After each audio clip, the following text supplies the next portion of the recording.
And not every product works for every person. We have a number of products, of vaginal hormone products, thank goodness, because not every body tolerates the same thing. And my job, my clinic is filled with sensitive bodies that we have to tinker and get it right just for that person. So vaginal creams are the least expensive option around. And you can use those. So even without insurance, right, those are the least expensive options.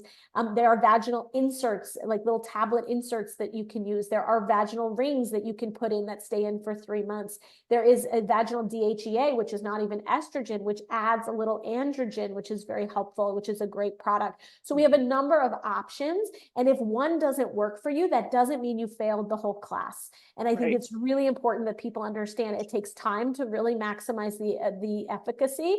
And you got to find the product, that works for you and that you're willing to do forever. Because I'll tell you, Rachel, you can't say I wore sunscreen for 30 years. I don't need to wear it anymore. I'm going out to the sun, to the beach. You got to wear the sunscreen every time.